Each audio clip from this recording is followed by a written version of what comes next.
ನೇರವಾಗಿ ಇವತ್ತಿನ ವಿಷಯದ ಕಡೆಗೆ ಮುಖ ಮಾಡ್ತಾ ಇದ್ದೇನೆ. ನಿನ್ನೆ ದಿವಸ ನಾವು ಜ್ಞಾನಯೋಗದ ವಿಚಾರವನ್ನು ಕುರಿತು ಚಿಂತನೆ ಮಾಡ್ತಾ ಇದ್ವಿ. ಭಗವಂತ ಹೇಳ್ತಾನೆ ಮುಂದುವರೆದು, ಆ ಜ್ಞಾನಯೋಗಕ್ಕೆ ಸಾಧನವಾದಂಥ 20 ಸೋಪಾನಗಳು, 20 ಮಜಲುಗಳು, ಅವುಗಳನ್ನೇ ಮುಂದುವರೆದು ಜ್ಞಾನ ಅಂತ ಕರೀತಾನೆ. ಯಾಕೆಂದರೆ ಒಂದು ಮಾತುಂಟು ಸಂಸ್ಕೃತದಲ್ಲಿ, ಶಾಸ್ತ್ರದಲ್ಲಿ ವಿಶೇಷವಾಗಿ, ಯಾನಿ ಕೃತಾರ್ಥಸ್ಯ ಲಕ್ಷಣಾನಿ ತಾನಿ ಸಾಧಕಸ್ಯ ಸಾಧನಾನಿ ಇತಿ ಉಪದಿಶ್ಯಂತೆ ಅಂತ. ಆ ಮಾತಿನ ಅರ್ಥ ಏನು ಅಂದರೆ, ಜ್ಞಾನಿಯಾದವನ, ಕೃತಾರ್ಥನಾದವನ ಲಕ್ಷಣ ಏನುಂಟೋ ಆ ಲಕ್ಷಣಗಳೇ ಸಾಧಕನಿಗೆ ಸಾಧನವಾಗ್ತವೆ ಅಂತ. ಹಾಗಾಗಿ ಆ ಜ್ಞಾನಿಗಳು ನಮಗೆ ಏನು ತೋರಿಸ್ತಾರಲ್ಲ ಅದು ನಮಗೆ ಸಾಧನೆ ಅಂತ. ಅಷ್ಟು ಹಿನ್ನೆಲೆಯಲ್ಲಿ ಈ ಸಾಧನೆಗಳನ್ನೇ ಜ್ಞಾನಯೋಗ ಅಂತ ಕರೆದು ನಮಗೆ ಗೀತಾಚಾರ್ಯ ಮಾರ್ಗದರ್ಶನ ಮಾಡ್ತಾ ಇದ್ದೇನೆ. 10 ಮಜಲುಗಳನ್ನು ನಾವು ನೋಡಿದ್ದೇವೆ, 10 ಸೋಪಾನಗಳನ್ನು. 11ನೇದನ್ನು ನಾವು ನೋಡಬೇಕು. ಅನಹಂಕಾರ ಅನ್ನೋದು. ಅಹಂಕಾರ ಅಂದರೆ ಇಗೋ, ಸೊಕ್ಕು ಹೇಳ್ತೇವಲ್ಲ, ಅವನಿಗೆ ಕೊಬ್ಬು ಅವನಿಗೆ ಅಂತ. ಹಾಗೆ ಅದೊಂದು ರೀತಿಯ ಮಾನಸಿಕವಾದಂತಹ ವೃತ್ತಿ ಅದು. ಅಂದರೆ ಮನುಷ್ಯ ಅಹಂಕಾರವನ್ನು ಬೆಳೆಸಿಕೊಂಡಷ್ಟು ಆತ್ಮವಿಚಾರದಿಂದ ದೂರ ಆಗ್ತಾ ಹೋಗ್ತಾನೆ. ಅಹಂಕಾರ ಇದ್ದ ವ್ಯಕ್ತಿ ತನ್ನನ್ನು ಹೇಗೆ ಗುರುತಿಸಿಕೊಳ್ತಾನೆ ಅಂದರೆ, ತಾನು, ತನ್ನ ಮನೆ, ತನ್ನ ಹೊಲ, ತನ್ನ ಕಾರು ಕಾರ್ಬಾರು ಎಲ್ಲ ಸೇರಿಸ್ಕೊಂಡು ತಾನು ಅಂತ ಹೇಳ್ತಾ ಇರ್ತಾನೆ ಅಲ್ವಾ. ಹಾಗಾಗಿ ಏನಾಗುತ್ತೆ ಕೇಳಿದರೆ, ಇದ್ರ ಬಗ್ಗೆ ವಿಚಾರ ಮಾಡ್ತಾ ಹೋದಾಗ ಅವನು ಅಷ್ಟು ಹೊತ್ತು ತನ್ನ ಸ್ವರೂಪದಿಂದ ದೂರ ಸರಿತಾನೆ. ಆದ್ದರಿಂದ ಅಹಂಕಾರವನ್ನು ಬೆಳೆಸಿಕೊಳ್ಳಬೇಡ, ಅದನ್ನೇ ಅನಹಂಕಾರ ಅಂತ ಭಗವಂತ ಕರೆದಿದ್ದಾನೆ. ಅನಹಂಕಾರಿ ಆಗಿರು ಅಂತ. ಇದು ಕೇವಲ ಅಧ್ಯಾತ್ಮದ ದಾರಿಯಲ್ಲಿ ಸಾಗುವವರಿಗೆ ಅಷ್ಟೇ ಅಲ್ಲ, ಲೌಕಿಕ ಜೀವನದಲ್ಲಿದ್ದವರಿಗೂ ಇದು ಇದ್ದರೆ ಬಹಳ ಒಳ್ಳೆಯದು. ಯಾಕೆಂದರೆ ನಾವು ಅಹಂಕಾರ ಬೆಳೆದ ತಕ್ಷಣ ಏನು ಮಾಡ್ತೇವೆ ಅಂದರೆ, ನಮ್ಮ ಲೆವೆಲಿನ ಜನರನ್ನೇ ಹುಡುಕ್ತೇವೆ, ಸಾಮಾನ್ಯ ಜನರನ್ನು ನಾವು ನೋಡ್ಲಿಕ್ಕೆ ಹೋಗೋದಿಲ್ಲ ಅಲ್ವಾ. ಮಾತಾಡೋದಿಲ್ಲ ನಾವು ಹೀಗೆ ಅಂತ. ಮತ್ತು ನಾವು ಮಾತಾಡಬೇಕು ಅಂದರೆ ನಮಗೆ ಅಪ್ಲಿಕೇಶನ್ ಹಾಕಬೇಕು ಈಗ ಆವಾಗ ಹೀಗೆ. ಅದೆಲ್ಲ ಸಲ್ಲದು. ಯಾಕೆಂದರೆ ನಾವು ಆಡುವ ಮಾತು ಹೀಗಿರಬೇಕು ಗೆಳೆಯ, ಮೃದುವಚನ ಮೂಲೋಕ ಗೆಲ್ಲುವುದು ತಿಳಿಯ, ಮೌನ ಮಗ್ಗೆಯ ಮುರಿದು ಮಾತರಳಿ ಬರಲಿ, ಮೂಜಗದ ಬಾಳು ಘಮಘಮಿಸುತ್ತಿರಲಿ. ಸೌಜನ್ಯದಿಂದ ಒಂದು ಒಳ್ಳೆಯ ಮಾತು ಹೇಳಿದ್ರಿಂದ ನಾವೇನು ಕಳ್ಕೊಳ್ಳೋದಿಲ್ಲ. ಮಾತನಾಡಿದವನ 10 kg ತೂಕ ಕಡಿಮೆ ಆಗುವುದಿಲ್ಲ, ಹಾಗೆ ಕೇಳಿಸಿಕೊಂಡವನ 10 kg ತೂಕವೂ ಜಾಸ್ತಿ ಆಗುವುದಿಲ್ಲ. ಹಾಗಾಗಿ ನೀನು ಅಹಂಕಾರ ಭೂಯಿಷ್ಠನಾಗಿ ಸೌಜನ್ಯರಹಿತನಾದಂಥ ಬದುಕನ್ನು ಕಳೆಯದೇ ಇರುವುದು ಲೋಕದ ಜೀವನಕ್ಕೂ, ಅಧ್ಯಾತ್ಮ ಜೀವನಕ್ಕಷ್ಟೇ ಅಲ್ಲ, ಲೌಕಿಕ ಜೀವನಕ್ಕೂ ಸಹ ಉಳಿತು ಅದು. ಹಾಗಾಗಿ ಇನ್ನು ಅಧ್ಯಾತ್ಮ ಜೀವನಕ್ಕಂತೂ ಅದು ಬೇಕೇ ಬೇಕು ಅಂತ. ಅಷ್ಟು ಹಿನ್ನೆಲೆಯಲ್ಲಿ ಇದು 11ನೆಯ ಲಕ್ಷಣ. ಅದಾದಮೇಲೆ ಜನ್ಮ ಮೃತ್ಯು ಜರಾ ವ್ಯಾಧಿ ದುಃಖ ದೋಷಾನುದರ್ಶನ. ಒಂದರೊಳಗೇ 4 ಸೇರಿಸಿ ಹೇಳ್ತಾನೆ ಗೀತಾಚಾರ್ಯ. ಜನ್ಮ ದುಃಖ, ಜರ ದುಃಖ, ಮಧ್ಯದಲ್ಲಿ ಜರ ವ್ಯಾಧಿ ಮೃತ್ಯು ಮರಣ ದುಃಖ, ಅದಾದಮೇಲೆ ವ್ಯಾಧಿ ದುಃಖ. ಇವುಗಳ ಬಗ್ಗೆ ಮತ್ತೆ ಒಂದು ಸಲ ಮೆಲುಕು ಹಾಕು ನೀನು ಅಂತಾನೆ. ಯಾಕೆಂದರೆ ಅಲ್ಲ, ನಾವು ಏನು ಹುಟ್ಟಬೇಕಿದ್ರೆ ಏನು ಕಷ್ಟಪಟ್ಟಿದ್ದೇವೆ? ನಾವು ಕಷ್ಟಪಟ್ಟಿಲ್ಲ, ನಮ್ಮ ಅಮ್ಮ ಕಷ್ಟಪಟ್ಟಿದ್ದಲ್ವಾ ಅಂತ. ಹುಟ್ಟಬೇಕಿದ್ರೆ ನಾವು ಕಷ್ಟಪಡದೇ ಇರಬಹುದು, ಆದರೆ ಹುಟ್ಟುವಕ್ಕಿಂತ ಮೊದಲು 9 ತಿಂಗಳ 9 ದಿವಸ ನಾವು ಎಲ್ಲಿದ್ವಿ? ತಾಯಿಯ ಗರ್ಭದಲ್ಲಿದ್ವಿ. ಅದು ಹೇಗಿದ್ವಿ ಅಂದರೆ, ಒಂದು ಸಣ್ಣ ಪಂಜರದಲ್ಲಿ ದೊಡ್ಡ ಪಕ್ಷಿಯನ್ನು ತುರುಕಿ ಇಟ್ಟರೆ ಅದು ಸಂತೋಷದಿಂದ ಇರ್ತದೆಯಾ? ಇಲ್ಲ ಅಲ್ವಾ? ಹಾಗಿದ್ವಿ ನಾವು. ಇನ್ನೂ ಬಿಡಿಸಿ ಹೇಳಬೇಕು ಅಂದರೆ, ಅಲ್ಲೇ ಪಕ್ಕದಲ್ಲಿ ಮೂತ್ರಕೋಶ, ಅಲ್ಲೇ ಪಕ್ಕದಲ್ಲಿ ಮಲ ದ್ವಾರ, ಅದರ ಜೊತೆಗೆ ಅಮ್ಮನ ಬಯಕೆ ಎಂಬ ಹೆಸರಿನ ಏನೇನು ಅವಳು ಖಾರ, ಎಣ್ಣೆ, ಹುಳಿ, ಉಪ್ಪು ತಿಂತಾಳೋ ಈ ಎಲ್ಲ ರಸಗಳು ಆ ಗರ್ಭಸ್ಥ ಶಿಶುವಿನ ಮೇಲೆ ಸುರಿತಾ ಬೀಳ್ತಾ ಇರ್ತವೆ ಹೀಗೆ ಅಂತ. ಹಾಗೆ ಈ ಸಂಕಟವನ್ನು ಅನುಭವಿಸಲಾರದೆ ಆ ಗರ್ಭದ ಒಳಗಿರುವಂಥ ಶಿಶು ಪ್ರಾರ್ಥನೆ ಮಾಡುತ್ತೆ, ಯದಿ ಯೋನ್ಯಾ ಪ್ರಮುಚ್ಚೇಯಂ ಧ್ಯಾಯೇ ನಾರಾಯಣಂ ಸದಾ. ಇದೊಂದು ಸಲ ನಾನು ಈ ಪಂಜರದಿಂದ ದಾಟಿ ಆಚೆ ಹೋದರೆ ಮತ್ತೆ ನಾನು ಈ ಕಷ್ಟವನ್ನು ಅನುಭವಿಸುವಂಥ ಸ್ಥಿತಿಗೆ ಬರುವುದಿಲ್ಲ, ಹಾಗೆ ಮಾಡ್ತೇನೆ ಅಂತ ನಾವು ಯಾರ ಹತ್ರ ಹೇಳಿದ್ದೇವೆ? ಭಗವಂತನ ಹತ್ರ ಹೇಳಿ ಬಂದಿದ್ದೇವೆ. ನಾವೆಲ್ಲರೂ ಇದನ್ನು ಹೇಳಿ ಬಂದವರೇ, ಎನ್ಕ್ಲೂಡಿಂಗ್ ಹೋಬಳಿ ಗಣೇಶ್ ಭಟ್ಟ, ನೆನಪಿಟ್ಕೊಳ್ಳಿ.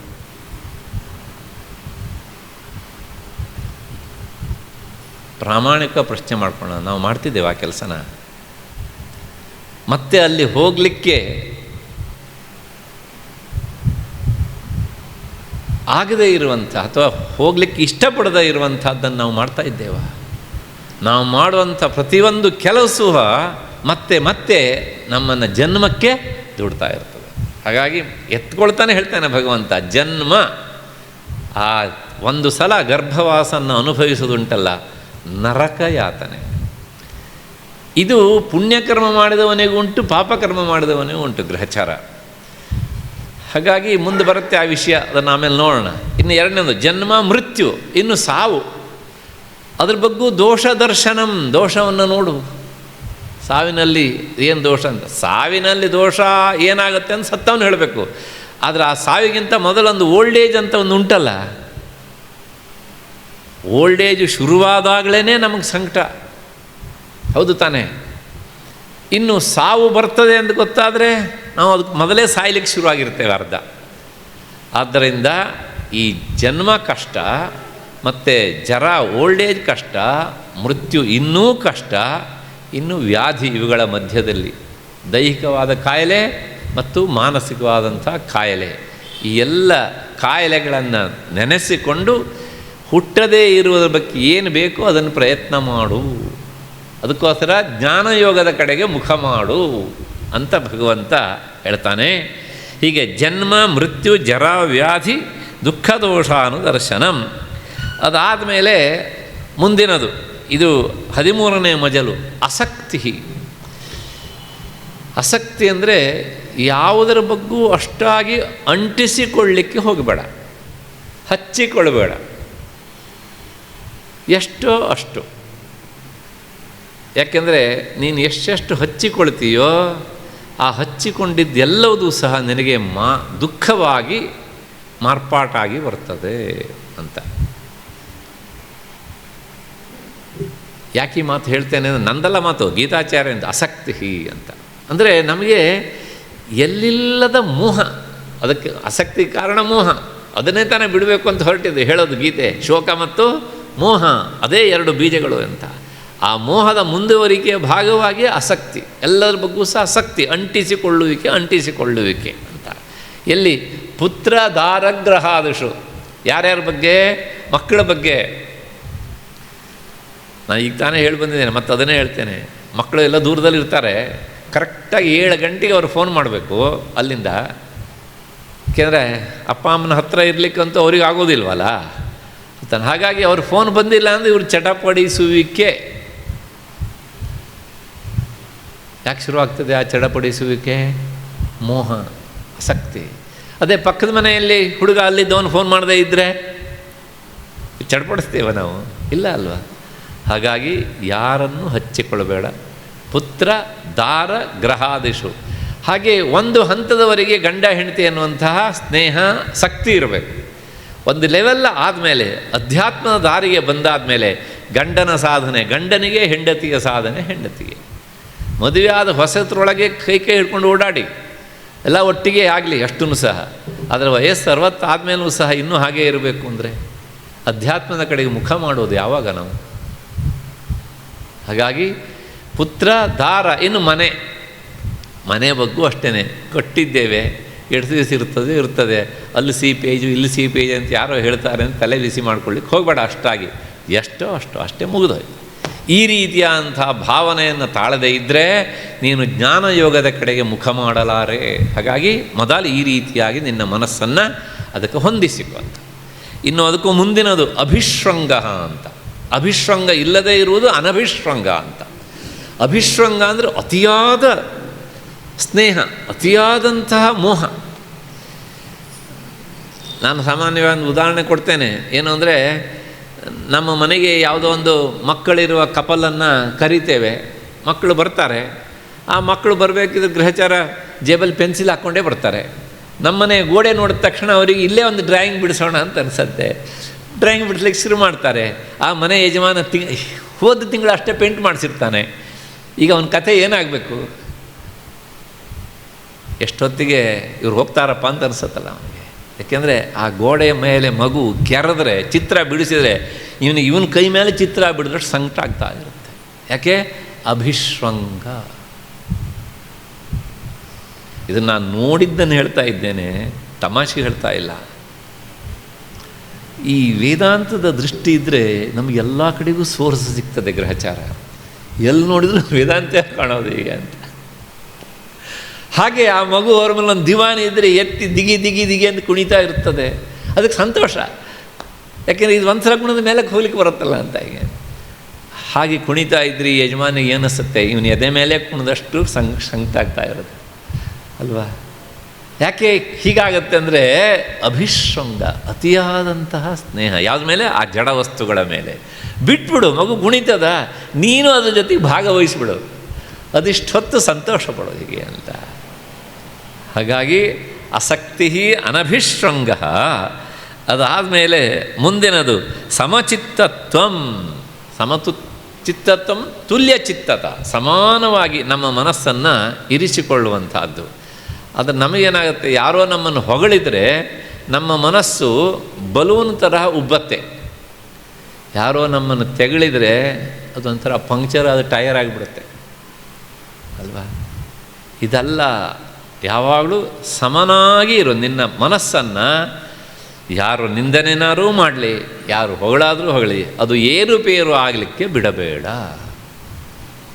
ಯಾಕೆಂದರೆ ನೀನು ಹೀಗೆ ನಿನ್ನ ಮನಸ್ಸನ್ನು ಏರಿಳಿತಕ್ಕೆ ಒಳಪಡಿಸಿದರೆ ನಿನ್ನ ಸಾಧನೆಗೆ ಅದು ಏನು ಮಾಡ್ತದೆ? ಅಡ್ಡಿಯನ್ನು ಉಂಟು ಮಾಡ್ತದೆ. ಹಾಗಾಗಿ ಸಾಧ್ಯವಾದಷ್ಟು ಯಾರೋ ನಮ್ಮನ್ನು ಬೈತಾರಾ, ಬೈಕೊಂಡು ಹೋಗಲಿ. ಬೈದದ್ದು ಯಾರನ್ನು? ಈ ದೇಹದ ಒಳಗಿರೋ ಆತ್ಮವನ್ನು ಬೈದ್ರೆ ನನ್ನ ಆತ್ಮ ಅವನ ಆತ್ಮ ಎರಡೂ ಒಂದೇ. ಆಗ ಅವನನ್ನೇ ಬೈಕೊಂಡಂಗಾಯ್ತು. ಹೌದು ತಾನೆ? ಒಂದು. ಇನ್ನು ದೇಹವನ್ನು ಬೈಲಿಕ್ಕೆ ಯೋಗ್ಯವಾದದ್ದೇ. ಯಾಕೆಂದರೆ ನನ್ನ ದೇಹವು ಅವನ ದೇಹದಷ್ಟೇ ಮಲಿನ. ಯಾವ ದೇಹದೊಳಗೆ ಹೊಲಸಿಲ್ಲ ಹಿಡಿದು ನೋಡೋಣ. ಇದ್ದು ಹೊಲಸು ಮುಚ್ಕೊಳ್ಳಿಕ್ಕೆ ಅಂತ ತಾನೇ ನೀವು ಬಟ್ಟೆ ಹಾಕ್ಕೊಳ್ಳೋದು, ಡೆಕೋರೇಷನ್ ಮಾಡ್ಕೊಳ್ಳೋದು ಅಲ್ವಾ? ಹಾಗಾಗಿ ಬೈಲಿ ಬಿಡಿ. ಹೀಗೆ ಅಂದ್ಕೊಂಡ್ರೆ ನೀವು ಸ್ವಲ್ಪನೂ ನಿಮ್ಮ ಸಾಧನೆ ಅಡ್ಡಿ ಆಗೋದಿಲ್ಲ. ಯಾರು ಏನಾದ್ರು ಹೇಳ್ಕೊಂಡು ಹೋಗಲಿ. ನಮ್ಮ ದೇಶದಲ್ಲಿ ಎಂಥೆಂಥವ್ರನ್ನೆಲ್ಲ ನಿಂದನೆ ಮಾಡಿದರು. ಹಾಗೆ ನಿಂದಿಸಿಕೊಂಡವರು ಯಾರೂ ಹಾಳಾಗಲಿಲ್ಲ, ಮೇಲೆ ಬಂದರು. ನಿಂದನೆ ಮಾಡಿದವರು ಇತಿಹಾಸದಲ್ಲಿ ಕಾಣೆಯಾಗಿ ಹೋದರು ಅಲ್ವಾ? ನಿಂದಿಸಿಕೊಂಡವರು ಇತಿಹಾಸದಲ್ಲಿ ದಾಖಲಾದರು. ಆದ್ದರಿಂದ ಆ ನಿತ್ಯಂಚ ಸಮಚಿತ್ತತ್ವಂ ಅಂತ ಸಮಚಿತ್ತನಾಗಿ ಇರು. ಇಷ್ಟಾದ ಮೇಲೆ ಮುಂದಿನ ಸೋಪಾನ 16ನೆಯದು. ಅದು ಭಕ್ತಿ ಅವ್ಯಭಿಚಾರಿಣಿ ಮೈಚ ಅನನ್ಯಯೋಗೇನ ಭಕ್ತಿರವ್ಯಭಿಚಾರಿಣಿ. ನನ್ನಲ್ಲಿ ನಿರಂತರವಾದ ಭಕ್ತಿ ಇರಬೇಕು. ಹೇಗಿರಬೇಕು ಅಂದರೆ, ಒಂದು ಸಲ ಈ ವಸ್ತುವಿನಲ್ಲಿ ನಾನು ಭಕ್ತಿ ಇಟ್ಟೆ ಅಂತ ಆದರೆ ನನ್ನ ಭಕ್ತಿ ಅಲ್ಲಿಂದ ಚಲಿಸಬಾರದು. ಭಗವದ್ ವಿಷಯದಲ್ಲಿ ಹಾಗೆ ಇರಬೇಕು. ಒಂದು ಉದಾಹರಣೆ ಕೊಡ್ತೇನೆ. ಮಹಾಭಾರತ ಯುದ್ಧ ಪ್ರಾರಂಭ ಆಗುವುದಕ್ಕಿಂತ ಮುನ್ನ ಕೃಷ್ಣನ ಸಹಾಯ ಕೇಳಬೇಕು ಅಂತ ದುರ್ಯೋಧನನೂ ಹೋಗಿದ್ದ, ಅರ್ಜುನನೂ ಹೋಗಿದ್ದ ಅಲ್ವಾ? ಹಾಗೆ ಹೋದಾಗ ಅರ್ಜುನ ಕೃಷ್ಣನ ಕಾಲಬುಡದಲ್ಲಿ ಕುಳಿತ, ದುರ್ಯೋಧನ ತಲೆಯ ಹತ್ತಿರ ಕುಳಿತ. ಕೃಷ್ಣ ಒಂದು ನೆಪ ಹೇಳಿದ, ಅವನು ಮೊದಲು ಕಂಡ, ನೀನು ನಂತರ ಕಂಡೆ ಹೀಗೆ ಅಂತೇಳಿ. ವಿಶ್ವತಶ್ಚಕ್ಷುಹೂತ ವಿಶ್ವತೋ ಮುಖೋ. ಅವನಿಗೇನು ಕಾಣೋದಿಲ್ಲ, ಅವನು ವಿಶ್ವತಶ್ಚಕ್ಷು ಆದವನಿಗೆ. ಆದ್ರೂ ಸಹ ದುರ್ಯೋಧನನ ಪರೀಕ್ಷೆ ಮಾಡಬೇಕಿತ್ತು, ಅರ್ಜುನನ ಪರೀಕ್ಷೆ ಅಲ್ಲ. ಅದಕ್ಕೋಸ್ಕರ ಹೇಳ್ತಾನೆ, ನೋಡಪ್ಪ, ನನ್ನ ವ್ಯವಸ್ಥೆಯನ್ನು 2 ಭಾಗ ಮಾಡಿದ್ದೇನೆ. ಒಂದು ಕಡೆಗೆ ನನ್ನ ನಾರಾಯಣಿ ಸೈನ್ಯ, ಇನ್ನೊಂದು ಕಡೆಗೆ ಯುದ್ಧದಲ್ಲಿ ಶಸ್ತ್ರವನ್ನು ಹಿಡಿಯದೇ ಇರುವ ನಾನು, ಯಾರನ್ನು ಆಯ್ಕೆ ಮಾಡ್ಕೊಳ್ತೀವಿ ಮಾಡ್ಕೊಂತ. ದುರ್ಯೋಧನ ತಕ್ಷಣ ಸದ್ಯ ಸೈನ್ಯವನ್ನು ಕೇಳದೇ ಇರಲಪ್ಪ ಅರ್ಜುನ, ಸೈನ್ಯ ಕೇಳದೇ ಇರಲಪ್ಪ ಅಂತ ಅಂದ್ಕೊಳ್ತಾ ಇದ್ದ ಮನಸ್ಸಿನಲ್ಲಿ. ಸರಿಯಾಗಿ ಅರ್ಜುನ ಹೇಳಿದ, ನೀನು ಅಸ್ತ್ರವನ್ನು ಹಿಡಿಬೇಡ, ಶಸ್ತ್ರವನ್ನು ಹಿಡಿಬೇಡ, ಏನು ಮಾಡಬೇಡ, ನಿರಾಯುಧಧಾರಿಯಾಗಿ ನನ್ನ ರಥದ ಮೇಲೆ ಕೂರು, ನೀನೇ ನನಗೆ ಬೇಕು.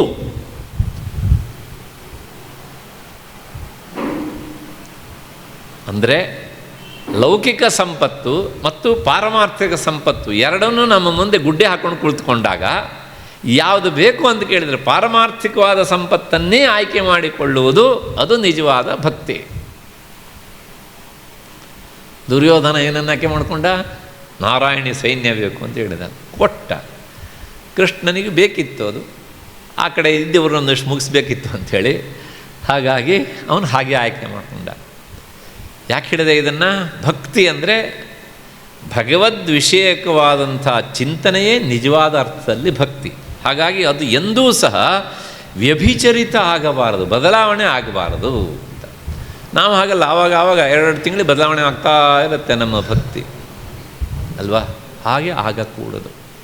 ಡಿ ವಿ ಜಿಯವರನ್ನು ಮಾತು ಹೇಳ್ತಾರೆ, ನಂಬದಿರ್ದನು ತಂದೆ ನಂಬಿದನು ಪ್ರಹ್ಲಾದ, ನಂಬದಿರ ವಿಬ್ಬಂದಿ ನೀನು, ಕಂಬದಿನೋ ಬಿಂಬದಿನೋ ಮೋಕ್ಷವರಿಂಗಾಯ್ತು, ಸಿಂಬಳದಿ ನೊಣ ನೀನು ಮಂಕುತಿಮ್ಮ, ಸಿಂಬಳದಿ ನೊಣ ನೀನು ಮಂಕುತಿಮ್ಮ. ಪ್ರಹ್ಲಾದನ ಭಕ್ತಿ ಅಚಲ ಇತ್ತು. ಏನಿತ್ತು? ಭಗವಂತ ಎಲ್ಲ ಕಡೆಗೂ ಇದ್ದಾನೆ. ಅವನ ಅಪ್ಪನಿಗೆ ಅಚಲವಾಗಿತ್ತು, ನಾನೇ ಸರ್ವಸ್ವ, ಅವನು ಇಲ್ಲವೇ ಇಲ್ಲ ಅಂತ. ಇಬ್ಬರಿಗೂ ಅಚಲವೇ. ಆ ಅಚಲತೆ ಭಕ್ತಿ ನಿನಗಿರಬೇಕೋ. ಈ ಒಂದು ನೇತ್ಯಾತ್ಮಕವಾದ ಭಕ್ತಿ, ವಿರೋಧ ಭಕ್ತಿ ಅಪ್ಪಂದು, ಅವಂದು ಭಕ್ತಿಯೇ.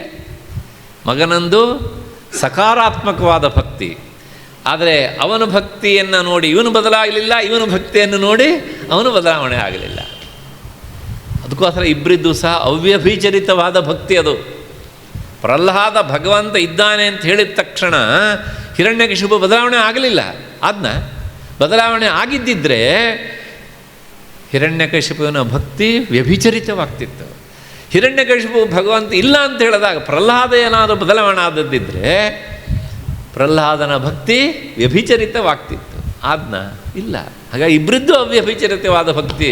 ಹಾಗಾಗಿ ನಂಬದಿರ್ದನು ತಂದೆ ನಂಬಿದನು ಪ್ರಹ್ಲಾದ, ನಂಬಿಯಂ ನಂಬದಿರು ವಿಬ್ಬಂದಿ ನೀನು.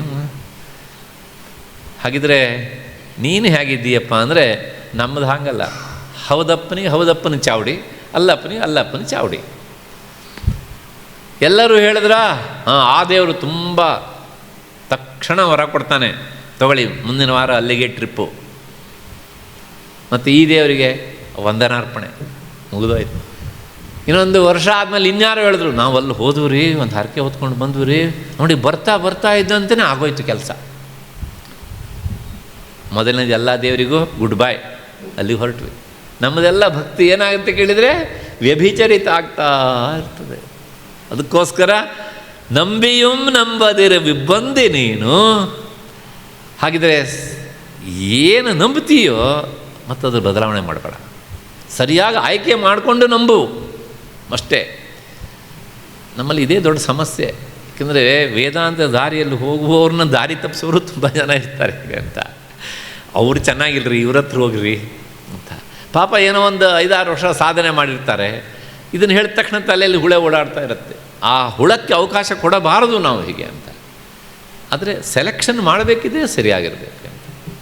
ಅಷ್ಟು ಹಿನ್ನೆಲೆಯಲ್ಲಿ ಮತ್ತು ಪುನಃ ವಿಷಯಕ್ಕೆ ಬರೋಣ. ನೇರ ನಮ್ಮ ವಿಷಯ ಎಷ್ಟು. ನಂಬಿ ಕಂಬದಿನೋ ಬಿಂಬದಿನೋ, ಅಪ್ಪನಾದಂತಹ ಹಿರಣ್ಯಕಶಿಪಿಗೆ ಮೋಕ್ಷ ಕೊಡೋದಕ್ಕೆ ಎಲ್ಲಿಂದ ಬಂದ? ಕಂಬದಿಂದ ಬಂದ. ಮಗನಾದಂತಹ ಪ್ರಹ್ಲಾದನಿಗಾಗಿ ಎಲ್ಲಿಂದ ಬಂದ? ಮೂಲ ಬಿಂಬವನ್ನೇ ತೋರಿಸಿಬಿಟ್ಟ. ಕಂಬದಿನೋ ಬಿಂಬದಿನೋ ಮೋಕ್ಷವರಿಂಗಾಯಿತು. ಹಾಗೆ ನಿನಗೆ ಸಿಂಬಳದಿ ನೊಣ ನೀನು ಮಂಕುತಿಮ್ಮ.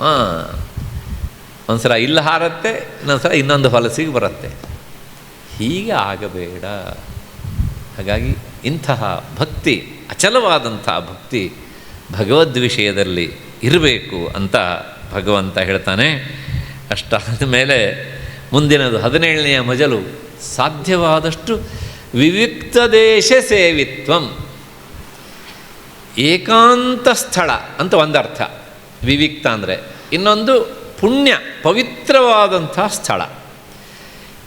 ಈ ಪವಿತ್ರವಾದ ಸ್ಥಳಗಳು ಕೆಲವು ಸಲ ಪ್ರಾಕೃತಿಕವಾಗಿ ಇರ್ತವೆ, ಮತ್ತು ಕೆಲವು ಸಲ ನಾವು ನಿರ್ಮಿಸಿಕೊಳ್ಳಬೇಕಾಗ್ತದೆ. ಇದನ್ನು ಉದಾಹರಣೆಗೆ ಯಾವುದೋ ಒಂದು ಪವಿತ್ರವಾದಂಥ ನದಿ ತೀರ, ಅದು ಸಹಜವಾಗಿ ಪವಿತ್ರವಾಗಿರ್ತದೆ. ಹಿಮಾಲಯ, ಕೇದಾರ, ಬದರಿ, ಅಥವಾ ನಮ್ಮದೇ ಊರಿನಲ್ಲಿರುವಂಥ ಯಾವುದೋ ಒಂದು ದೇವಾಲಯ, ಇವೆಲ್ಲವೂ ಸಹ ಸಹಜವಾಗಿ ಪವಿತ್ರವಾಗಿರ್ತವೆ. ಅದರೊಳಗಂತೂ ಸಹ ನದಿ ತೀರ, ದೇವಾಲಯ ಇದ್ದರೆ ಅದಕ್ಕೆ ಹೆಸರೇ ತೀರ್ಥಕ್ಷೇತ್ರ ಅಂತ. ನದಿ ಇಲ್ಲದೆ ಕೇವಲ ದೇವಾಲಯ ಇದ್ದರೆ ಅದಕ್ಕೆ ಪುಣ್ಯಕ್ಷೇತ್ರ ಅಂತ ಹೆಸರು. ಅಷ್ಟು ವ್ಯತ್ಯಾಸ ಎರಡಕ್ಕೂ ಸಹ. ನದಿ ಇದ್ದು ದೇವಾಲಯ ಇದ್ದರೆ ಅದಕ್ಕೆ ಹೆಚ್ಚು ಪ್ರಭಾವ. ಹಾಗಾಗಿ ಹೀಗೆ ಎಲ್ಲಿ ನಿನಗೆ ಪ್ರಾಕೃತಿಕವಾಗಿ ಸಿಗ್ತದೆಯೋ ಅಂಥ ಕ್ಷೇತ್ರಕ್ಕೆ ಮತ್ತೆ ಮತ್ತೆ ಹೋಗು. ಯಾಕೆ ಹೋಗಬೇಕು ಹೇಳಿದರೆ, ಅಲ್ಲಿ ಆ ಕ್ಷೇತ್ರದ ವೈಬ್ರೇಷನ್ನಿಂದಾಗಿ ನಿನ್ನ ಸಾಧನೆಗೆ ಒಂದಿಷ್ಟು ಪೋಷಕ ಅಂಶಗಳು ಸಹಜವಾಗಿ ಸಿಗ್ತವೆ.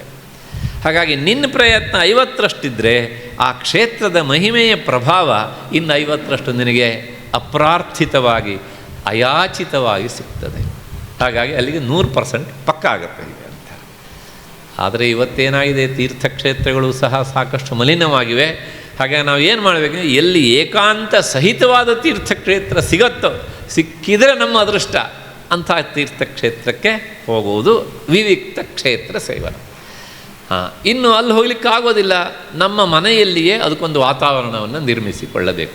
ಮನೆ ಕಟ್ತೇವೆ, ಅದಕ್ಕೊಂದು ಸರಿಯಾದಂಥ ದೇವ ಮಂದಿರ, ಪ್ರತಿದಿನವೂ ಅದನ್ನು ಶುಚಿಗೊಳಿಸೋದು, ಸ್ವಲ್ಪ ಧೂಪದ ವಾಸನೆ ಸದಾ ಇರುವ ಹಾಗೆ ಮಾಡಿಕೊಳ್ಳೋದು, ಮತ್ತು ಭಗವಂತನನ್ನು ನಿರಂತರ ಅರ್ಚಿಸುವುದು. ಹೊರಗಡೆ ಹೋಗಿ ಬಂದರೆ ಕಾಲನ್ನು ತೊಳೆಯದೇ ದೇವರ ಮಂದಿರಕ್ಕೆ ಹೋಗದಿರುವುದು. ನಾವೇನು ಮಾಡ್ತೇವೆ, ಎಲ್ಲೋ ಹೋಗಿರ್ತೇವೆ, ಹೊರಟಿರ್ತೇವೆ, ತಕ್ಷಣ ಮರಿತೇವೆ. ಆ ಮರೆತ ವಸ್ತು ದೇವ್ರ ಮನೆಯಲ್ಲೇ ಇರುತ್ತೆ. ಚಪ್ಪಲಿ ಹಾಕ್ಕೊಂಡು ಹೋಗಿರ್ತೇವೆ, ತಕ್ಷಣ ದೇವ್ರ ಮನೆಗೆ ನುಗ್ತೇವೆ, ವಿತ್ ಚಪ್ಪಲಿ ಆರ್ ವಿದೌಟ್ ಚಪ್ಪಲಿ. ಅಲ್ಲಿಗೇನಾಯಿತು, ಅದು ಅದರ ವಿವಿಕ್ತತೆ ಹೋಯ್ತು. ಹಾಗಾಗಿ ವಿವಿಕ್ತ ಕ್ಷೇತ್ರ ಸೇವನಂ, ವಿವಿಕ್ತವಾದಂಥ ಸ್ಥಳದಲ್ಲಿ ನೀನು ಇರು, ಮತ್ತೆ ಮತ್ತೆ ಅದನ್ನು ಸೇವಿಸಿ ಆರಾಧಿಸು. ಇದೆಲ್ಲ ಆ ಮನಸ್ಸಿನ ಪ್ರಸನ್ನತೆಗೆ ಹೆಚ್ಚು ಕಾರಣವನ್ನು ಕೊಡ್ತದೆ. ಇನ್ನೊಂದು ಏನು ಅಂದರೆ, ನಮ್ಮ ಮನೆಯಲ್ಲೇ ಆದರೆ ದೇವರ ಮನೆಗೆ ಹೋದ ತಕ್ಷಣ ಎಲ್ಲ ವಿಷಯವನ್ನು ಬಾಗಿಲಲ್ಲೇ ನಿಂತು ಪ್ರಾರ್ಥನೆ ಮಾಡಬೇಕು. ಎಲ್ಲ ಕೆಟ್ಟ ಯೋಚನೆಗಳೇ, ನಿಮಗೆಲ್ಲರಿಗೂ ಧನ್ಯವಾದ, 1 ತಾಸು 2 ತಾಸು ನನ್ನ ಜೊತೆಗೆ ಬರಲೇಬೇಡಿ, ನೀವು ಅಲ್ಲೇ ಇದ್ಬಿಡಿ ಅಂತ. ಯಾಕೆ ಅಂದರೆ, ನಾವು ಲೌಕಿಕ ವಿಚಾರವನ್ನು ಮಾಡುವಾಗ ಪರಮಾತ್ಮನ ವಿಚಾರ ಮಾಡ್ತೇವಾ? ಇಲ್ಲ ಅಲ್ವಾ? ಹಾಗೆ ಪರಮಾತ್ಮನ ವಿಚಾರ ಮಾಡುವ ಸ್ಥಳಕ್ಕೆ ಹೋದ ಮೇಲೆ ಮತ್ತು ಲೌಕಿಕ ವಿಚಾರವನ್ನು ಯಾಕೆ ಮಾಡಬೇಕು? ಈ ಪ್ರಶ್ನೆ ನಾವು ಹಾಕ್ಕೊಳ್ಳೋದೇ ಇಲ್ಲ. ನಾವು ಅಲ್ಲಿ ಹೋಗೋದೇ ಇದನ್ನು ಬಿಡಬೇಕು ಅಂತ ತಾನೆ. ಆದ್ದರಿಂದ ಹೆಚ್ಚೆಚ್ಚು ಒಳಗಡೆ ಹೋಗಬೇಕಿತ್ತು ನನಗೆ. ಈ ರೀತಿಯಾದಂತಹ ಒಂದು ಪ್ರಾರ್ಥನೆಯನ್ನು ಮಾಡಿ ಅವನತ್ರ ಕೇಳ್ಬಿಡೋದು, ನನ್ನ ಮನಸ್ಸು ನಿನ್ನತ್ತಲೇ ಇರುವಷ್ಟು ಅನುಗ್ರಹ ಮಾಡುವಂಥ. ಆಗದೇನಾಗ್ತದೆ, ನಿಜವಾದ ಅರ್ಥದಲ್ಲಿ ವಿವಿಕ್ತ ಕ್ಷೇತ್ರ ಸೇವನೆ ಆಗ್ತದೆ. ತುಂಬ ತೊಡಕು ನಮಗಿವತ್ತು. ಅಲ್ಲೋಗಿ ಕೂತಿರ್ತೇವೆ, ಅಷ್ಟೊತ್ತಿಗೆ ಯಾವುದೋ ಮೊಬೈಲ್ ರಿಂಗ್ ಆಗ್ತಾ ಇರುತ್ತೆ, ಹೋಗ್ತಾನೆ. ಅಷ್ಟೊತ್ತಿಗೆ ನಮ್ಮ ಮನಸ್ಸು ಮೊದಲೇ ಕೋತಿ, ಅದು ಮರ್ಕಟ ಮನಸ್ಸು, ನಂದಲ್ಲ ಮಾತು, ಶಾಸ್ತ್ರಕಾರ ಹೇಳ್ತಾರೆ. ಹಾಗಾಗಿ ತಕ್ಷಣ ಹೋಗ್ತದೆ. ಮನೇಲಿ ಯಾರೋ ಇರ್ತಾರೆ, ಹೌದು, ಮತ್ತೆ 2 ನಿಮಿಷ ಬಿಟ್ಟು ಮತ್ತೆ ಮಾಡ್ತಾರೆ. ಇವ್ರು ದೇವ್ರ ಮೇಲೆ ಕುಳಿತು ಹೇಳ್ತಾರೆ, ಯಾರಿದ್ದೀರಿ ನೋಡ್ರಿ ಅಂತ. ಗೋವಿಂದ. ಇದೆಲ್ಲ ನಮ್ಮ ಜೀವನದಲ್ಲಿ ಆಗ್ತಾ ಇರ್ತವೆ. ಅದು ಆಗಗೊಡದಂತೆ ವಿಚಾರ ಮಾಡಬೇಕು. ಅಲ್ಲಿ ಕುಳಿತಷ್ಟು ಹೊತ್ತು ಹೊರಗಿನ ವ್ಯವಹಾರಕ್ಕೂ ನನಗೂ ಸಂಬಂಧ ಇಲ್ಲ. ನನಗೆ ಗೊತ್ತು ಇದನ್ನು ಮಾಡುವುದು ಬಹಳ ಕಷ್ಟ. ಮನೆಯಲ್ಲಿದ್ದಂಥ ಬೇರೆ ಜನ ನಮ್ಮ ಮೇಲೆ ಆಕ್ರಮಣ ಮಾಡ್ತಾರೆ. ಮೊಬೈಲ್ ಹೊಡ್ಕೊಳ್ತಾ ಇದೆ, ನಾನು ಸ್ನಾನಕ್ಕೆ ಹೋಗಿದ್ದೇನೆ, ಸ್ವಲ್ಪ ನೋಡಬಾರ್ದ ಅಂತ. ಯಾಕೆ ನೋಡಬೇಕು? ಅಲ್ಲಿ ಇರುತ್ತಲ್ಲ ಕಾಲ್ಸ್, ಇರಲ್ವಾ? ಪ್ರಪಂಚ ಕುಸ್ತು ಹೋಗೋದೇನು? 20 ವರ್ಷದಿಂದ ಯಾರಿಗೆ ಕೈಲಿ ಮೊಬೈಲ್ ಇತ್ತು ರೀ? ಏನು ಪ್ರಪಂಚ ನಡೀಲಿಲ್ವಾ? ಹೌದು ತಾನೆ? ನಾವು ಇದ್ರ ಬಗ್ಗೆ ವಿಚಾರನೆ ಮಾಡೋದಿಲ್ಲ. ಹಾಗಾಗಿ ವಿವಿಕ್ತ ಕ್ಷೇತ್ರ, ಸಾಧ್ಯವಾದಷ್ಟು ಏಕಾಂತದೊಳಗೆ, ಪವಿತ್ರವಾದ ಜಾಗದೊಳಗೆ, ಅಥವಾ ನೀನು ಕೃತ್ರಿಮವಾಗಿ ನಿರ್ಮಿಸಿಕೊಂಡಂಥ ಪವಿತ್ರ ಜಾಗದಲ್ಲಿ ಇರುವುದನ್ನು ಅಭ್ಯಾಸ ಮಾಡಿಕೋ. ಮತ್ತು 18ನೇ ಮಜಲು ಅರತಿ ಜನಸಂಸದಿ. ಜನಸಂಸದಿ ಅಂದರೆ ಜನಸಮುದಾಯ. ದುಷ್ಟ ಜನರ ಕೂಟದಲ್ಲಿ ಬೆರೆಯಬೇಡ. ಸಜ್ಜನರ ಕೂಟದಲ್ಲಿ ಬೆರೆಯಬೇಡ ಅಂತ ಅರ್ಥ ಅಲ್ಲ. ಯಾಕೆಂದರೆ ಸತ್ಸಂಗತ್ವೇ ನಿಸ್ಸಂಗತ್ವಂ. ಅವರ ಸಮುದಾಯ ಸಿಕ್ಕಿದರೆ ಫಾಲೋ ಮಾಡು. ದುಷ್ಟರ ಕೂಟ ಅಂತ ಗೊತ್ತಾದರೆ ಅವ್ರನ್ನ ಮುಂದೆ ಕಳಿಸು, ನೀ ಹಿಂದಿಂದ ತಪ್ಪಿಸ್ಕೊಂಡು ಬಾ. ಹಾಗಾಗಿ ಅರತಿರ್ಜನ ಸಂಸದಿ ಅಂತ. ಆ ಜನಸಂಸದಿ ಅನ್ನೋದಕ್ಕೆ ಅರ್ಥನೇ ಹಾಗೆ, ದುಷ್ಟ ಜನ ಸಂಸದಿ ಅರತಿ ಅಂತ ಅರ್ಥ. ಅಷ್ಟು ಹಿನ್ನೆಲೆಯಲ್ಲಿ ಸಾಧ್ಯವಾದಷ್ಟು ದುಷ್ಟರಿಂದ ದೂರ ಇರು. ಕಂಡ ಜನಸಂದಣೆ ಜೊತೆಗೆ ಸೇರಬೇಡ. ಯಾಕೆಂದರೆ ನೀ ಜನಸಂದಣೆ ಜೊತೆಗೆ ಸೇರಿದಷ್ಟು ಸಹ ಲೌಕಿಕ ವಿಷಯವನ್ನು ಮಾತನಾಡ್ತೀಯ ಅಷ್ಟೇ ಹೊರತು ಪಾರಮಾರ್ಥಿಕ ವಿಷಯವನ್ನು ಮಾತನಾಡುವುದಿಲ್ಲ. ಯಾಕೆಂದರೆ ಜನರಿಗೆ, ಸಾಮಾನ್ಯ ಜನರಿಗೇನು 100ಕ್ಕೆ 95% ಜನರಿಗೆ ಅಧ್ಯಾತ್ಮ ಬೇಡ. ಯಾಕೆಂದರೆ ಅದು ಹೇಳೋದೆಲ್ಲ ನಮ್ಮದೇ ತಪ್ಪುಗಳನ್ನು ಎತ್ತಿ ಎತ್ತಿ ಹೇಳ್ತಾ ಇರ್ತದಲ್ಲ, ಅದು ಪಿಂಚಿಂಗ್ ಆಗ್ತಾ ಇರ್ತದೆ. ಹಾಗಾಗಿ ಬಹಳಷ್ಟು ಜನರಿಗೆ ವೇದಾಂತ ಉಪನ್ಯಾಸ ಅಂದರೆ ಹೋಗೋದು ಬೇಡಪ್ಪ, ನಮ್ಮನ್ನೇ ಇಟ್ಕೊಂಡು ಉಪನ್ಯಾಸ ಮಾಡ್ತಾರೆ ಅವರು ಅಂತ ಹೇಳುವವ್ರನ್ನೂ ನಾನು ಕೇಳಿದ್ದೇನೆ. ಹೇಗೆ ನಾವು ಹೇಳೋದಲ್ಲ, ಅಲ್ಲಿ ಇದ್ದಿದ್ದ ಹಾಗೆ ನಾವೇನು ಮಾಡೋದು, ನಾವು ತಪ್ಪು ಮಾಡಿರ್ತೀವಲ್ಲ, ಆ ತಪ್ಪು ಉಪನ್ಯಾಸ ಕೇಳಿದಾಗ ರಿಫ್ಲೆಕ್ಟ್ ಆಗ್ತಾ ಇರ್ತದೆ ಅಷ್ಟೇ. ಹಾಗಾಗಿ ಅನ್ನಿಸ್ತದೆ. ಅಷ್ಟೇ ಹಿನ್ನೆಲೆಯಲ್ಲಿ ಅರತೆ ಜನ ಸಂಸದಿ. ಮತ್ತು ಇನ್ನೊಂದು ಏನಾಗ್ತದೆ ಅಂದರೆ, ಈ ಜನರ ಜೊತೆಗೆ ಬೆರೆತಷ್ಟು ಹೊತ್ತು ನಾವು ಅಷ್ಟೊತ್ತು ಪರಮಾತ್ಮನಿಂದ ದೂರ ಆಗ್ತಾ ಇರ್ತೇವೆ. ಲೋಕ ವಿಷಯ ಮಾತನಾಡ್ತಾ ಅಧ್ಯಾತ್ಮ ವಿಷಯದಿಂದ ದೂರ ಸರಿತೇವೆ. ಜ್ಞಾನಯೋಗದಂಥ ಆ ಉನ್ನತ ಸಾಧನೆ ಮಾಡುವಾಗ ಸಾಧ್ಯವಾದಷ್ಟು ಅದರಿಂದ ದೂರ ಇರಬೇಕು ಎನ್ನುವಂಥದ್ದು. ಇದು 18ನೇ ಮಜಲು. ಮತ್ತು 19ನೇ ಮಜಲು ಅಧ್ಯಾತ್ಮ ಜ್ಞಾನ ನಿತ್ಯತ್ವಂ. ನಿತ್ಯವೂ ಸಹ ಒಂದಿಷ್ಟು ವೇದಾಂತ ಗ್ರಂಥಗಳನ್ನು ಓದು, ಎಷ್ಟು ಸಾಧ್ಯವೋ ಅಷ್ಟು. ಒಂದೇ ಸಲ ಅದು ಕಷ್ಟವೋ, ಭಗವಂತನ ಕಥೆಗಳನ್ನು ಓದು ಮೊದಲು. ಅದಾದಮೇಲೆ ಆ ಕಥೆಯಲ್ಲಿ ತತ್ವವನ್ನು ಹುಡುಕು. ಅದಾದಮೇಲೆ ಆ ತತ್ವ ನಿನಗೆ ಅರ್ಥ ಆಗಲಿಕ್ಕೆ ಶುರುವಾದಾಗ ಸ್ವಲ್ಪ ಮೇಲ್ಮಟ್ಟದ ಗ್ರಂಥಗಳನ್ನು, ಸಾಧ್ಯವಾದರೆ ಗೀತೆ, ಅದಾದಮೇಲೆ ಸಾಧ್ಯ ಆದರೆ ಇನ್ನೂ ಸಹ ಮುಂದಿನ ಗ್ರಂಥಗಳು. ಸಾಕು. ಗೀತೆ ಒಂದನ್ನು ಅರ್ಥ ಮಾಡಿಕೊಳ್ಳಿಕ್ಕೆ ಎಷ್ಟು ಜನ್ಮ ತೇಬೇಕಾಗತ್ತೆ ಗೊತ್ತಿಲ್ಲ. ಅಂಥ ಅಮೂಲ್ಯವಾದಂಥ ಅಧ್ಯಾತ್ಮ ಜ್ಞಾನದ ನಿಧಿ ಅದು. ಹಾಗಾಗಿ ಯಾವಾಗಲೂ ಸಹ ಅಧ್ಯಾತ್ಮ ಗ್ರಂಥವನ್ನು ನಿನ್ನ ಸನಿಹದಲ್ಲಿ ಇರಿಸ್ಕೋ. ಒಂದು ಕೆಟ್ಟ ಉದಾಹರಣೆ ಕೊಟ್ಬಿಡ್ತೇನೆ. ನಮ್ಮ ಪ್ರತಿಪಕ್ಷದ ನಾಯಕ ಯಾವಾಗಲೂ ಒಂದು ಕೈಯಲ್ಲಿ ಒಂದು ಕೆಂಪು ಪುಸ್ತಕ ಇಟ್ಕೊಂಡಿರ್ತಾನೆ ನೋಡಿ,